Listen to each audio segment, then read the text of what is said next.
Talk. Jadi podcast ini bakal jadi tempat kita sharing session, kita cerita tentang gimana sih kehidupan di Politeknik Kasnur, khususnya itu di bagian MBA. Dan hari ini kita bakal membahas dengan tema prestasi akademik dan non-akademik.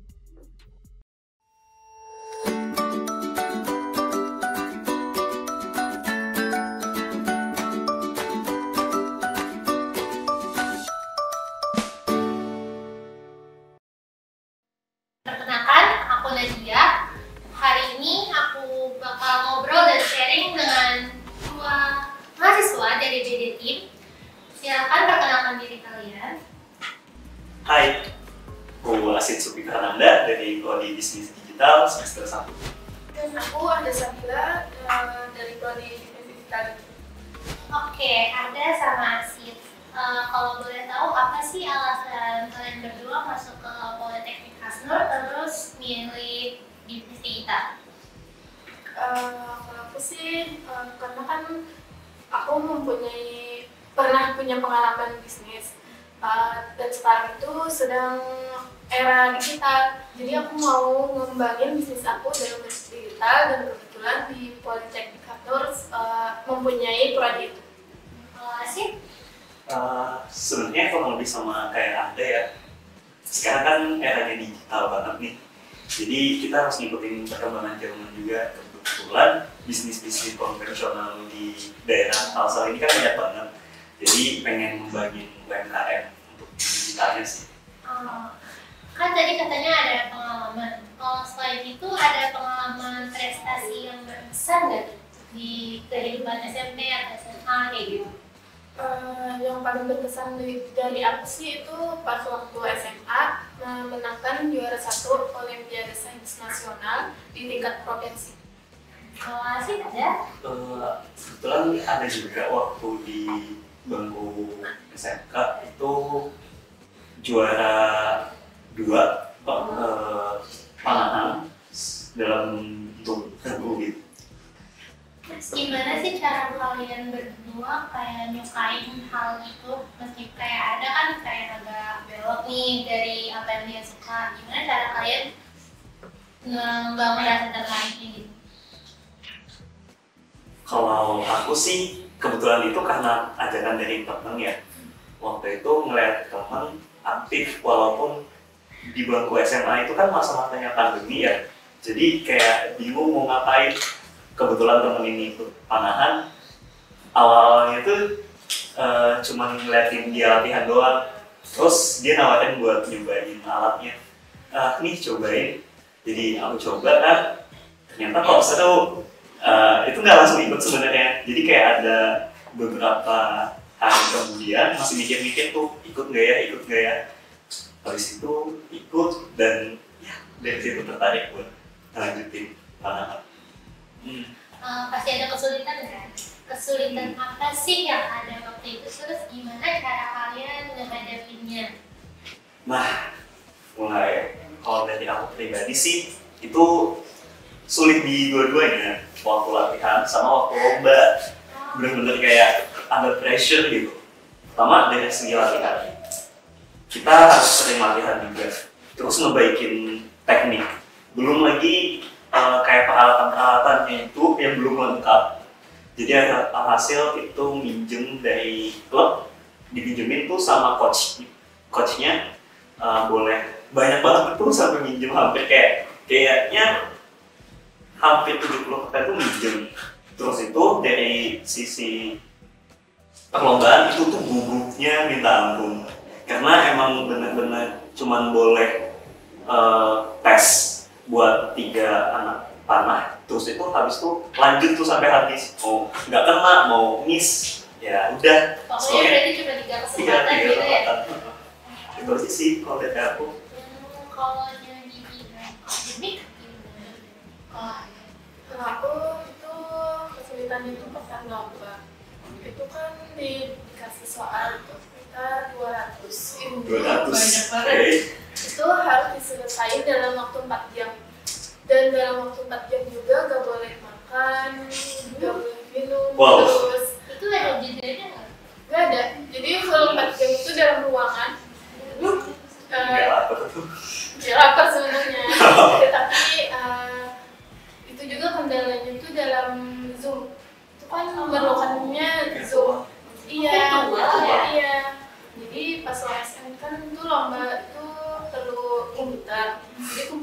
satu, buat zoomnya satu.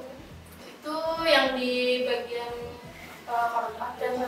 kalau misalnya itu ada pengawas. Tapi kalau untuk yang provinsi itu menggunakan Zoom itu, dan Zoom itu ada dua, di samping komputernya sama di belakang. Berarti dikelilingin gitu Iya. Gak bisa ngapa-ngapain tuh. Ya, jadi di ruangan itu juga harus sendirian, gak boleh ada yang nemenin gitu. Strict ya. Iya. Tapi keren banget sih kalian berdua. Terus aku penasaran nih. Tadi kan Nasib ada bilang katanya bapaknya penulis. Gimana sih rasanya punya bapak penulis? Terus apa aja yang pernah dikeluarin bapakmu kayak gitu? Ini intermezzo dikit ya. Jadi sebelumnya itu kan bapakku ini kan guru SMP. Karena pensiun juga, akhirnya memilih untuk menulis. Itu tuh bukunya banyak sih, tapi lebih ke buku-buku yang religius gitu. Cocok deh sama ada nih. Bapakku gitu maksudnya. Bukan. Berarti itu pengalaman kalian di SMP sama SMA ya? Ada minat nggak lanjutin di pas kuliahan gitu?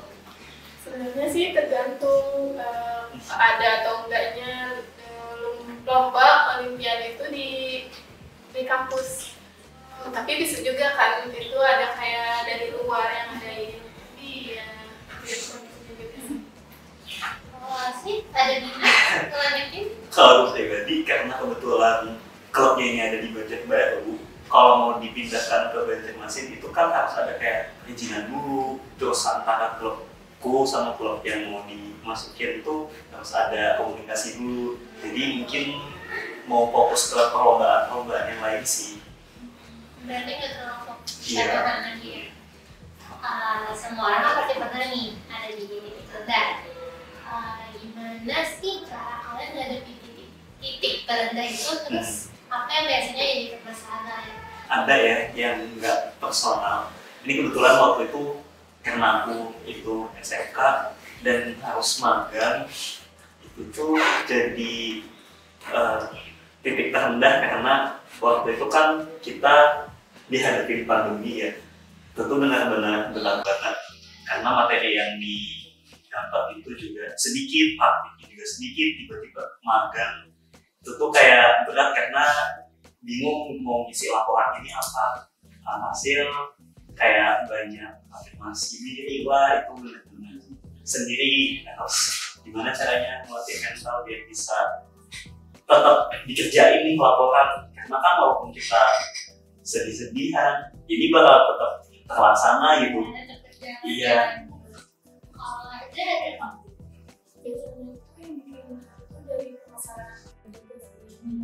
Cara ngatasinnya itu ya harus berusaha sendiri untuk bangkit lagi gitu, tanpa harus ke orang lain. Kayak gitu gimana? Tapi kan pasti ada support system gitu kan? Apa sih yang jadi motivasi kalian buat ayo nih kuliah terus gitu, maju terus gitu? Ada nggak? Ada sih kalau dari ini bahas yang di perkuliahan ya. Iya. Kalau misalnya masalah support itu tetap di orang tua sih, bener-bener gimana ya, kayak kebetulan kan aku pribadi anak terakhir, kayak hasil kan kayak gak ada lagi nih ibaratnya jadi harapan orang tua lah. Hasil kayak ya udah nih orang tua juga udah pensiun, why not gitu, kayak berjuang di sisi-sisi yang lain, kayak bikin prestasi lagi atau nyoba-nyoba hal yang baru buat meningkatin diri sendiri. Gitu sih. Kalau ada siapa sih motivasinya gitu? Ya motivasi terbesarnya itu pastinya orang tua. Ya karena saya tuh ingin membanggakan mereka dengan kayak mereka gitu. Jadi kan saya mungkin keluarga kami itu ya nggak terlalu ekonominya tuh yang baik. Jadi mungkin karena saya kuliah nanti pas lulus mungkin dapat pekerjaan yang lebih bagus, mungkin bisa menyenangkan mereka berdua. Semoga ya. Support ya. Aku Mungkin ini kedengarannya basic. Pertanyaan selanjutnya nih, apa sih hobi kalian selain kuliah gitu? Ini kayaknya kalau hobi nggak harus yang akan dicoba deh. Enggak. Aku kebetulan ini karena lagi kuliah kan banyak tekanan-tekanan kayak memutuskan untuk membuang tekanan itu dengan melakukan aktivitas-aktivitas yang positif kayak dengerin lagu sih, kayak the thing in my life gitu. Selain itu ada nggak yang bisa kalau dengerin lagu kan coba dengerin Iya lagu sih. gitu. Mungkin kayak biasanya keluar gitu sama temen kayak kemana, kayak bahas-bahas mungkin bisa kayak masalah pribadi atau gimana sih perkuliahan masing-masing. Aku apa nih hobinya? Kalau saya sih hobinya tuh membaca kayak novel, jadi kan nanti kayak dapat referensi buat nulis juga. Jadi kayak sekarang baca punya pikiran, jadi mau tulis. Kadang kan biasanya pas lagi doang juga itu biasanya lagi curhat itu ketulisan. Berarti kelampiasan gitu ya. Kalau itu berarti gimana cara kalian berbagi prioritas kalian kayak kuliah, main, sama ngelakuin hobi kalian? Kalau dari aku pribadi untuk memprioritaskan hal yang lebih penting itu ngelihat dari tugas ya. Dan kan dalam satu minggu itu tugas itu pasti ada. Nah, kayak aku mengukurkan dan tugas-tugas mana yang bisa diselesaikan nanti sama yang bisa diselesaikan sekarang. Jadi kayak Disusun dulu gitu ya. iya disusun dulu. Nah nggak bisa langsung terjadi. Kalau ada kan nih nulis sama ngomong itu makan waktu banget nih. Gimana tuh? Nah itu kan cuma sebagai tulisnya. Biasanya pun di kuliah itu emang karena banyak tugas kan, jadi lebih prioritasin itu ke tugasnya. Jadi kalau untuk baca dan tulis itu pas waktu lagi emang ada ide aja. Berarti nggak teratur gitu ya? Iya, setiap saat. Ada cerita nggak sih selama kalian kuliah di sini atau hal apa nih yang unexpected gitu lah di sini? Tentang unexpected di Politeknik Hasnur ini adalah ternyata mereka ini banyak memfasilitasi kayak lomba-lomba yang bisa diikutin, kayak kan kalau dilihat di kampus-kampus lain kayaknya mahasiswa itu masing-masing nyari sendiri. Ya mungkin kita juga melakukan sama sih, tapi kayak dosennya itu semangat banget buat ini ada perlombaan ini, ada perlombaan ini, jadi kayak kepancing gitu kami sebagai mahasiswa buat ngikutin sih. Semuanya selama ada kayak itu lebih dorong maksudnya. Oke, last but not least, apa yang kalian harapan kalian ke depannya nih? Kan kalian BDT nih, kita apa harapan kalian buat BDT atau buat Politeknik Hasnur gitu? Kalau aku pribadi dari yang kecil dulu ya, mungkin kayak teman-teman di BD harapannya itu kita benar-benar saling support sih dari segala aspek, dari segala sisi, terutama mungkin dari mental, terus juga dari tugas-tugas, jadi kayak saling gendong gitu kalau misalnya ada yang jatuh gitu sih. Ada apa nih harapannya? Sama aja sih, apalagi terinspirasi dari kata-kata dosen tadi yang bilangnya itu kalau masuknya barang berarti keluarnya kita bareng-bareng gitu. Jadi kita tuh harus waktu keluarga juga saling dorong dalam kayak belajaran gitu, jangan ditinggalin temannya yang nggak bisa gitu, harus dibimbing juga.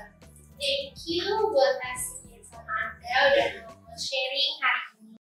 Oke, thank you banget buat Asia sama Anda udah mau sharing dan cerita-cerita tentang pengalamannya.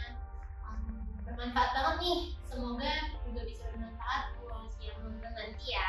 Sekian dulu podcast kita hari ini.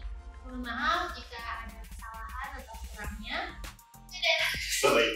See you next time.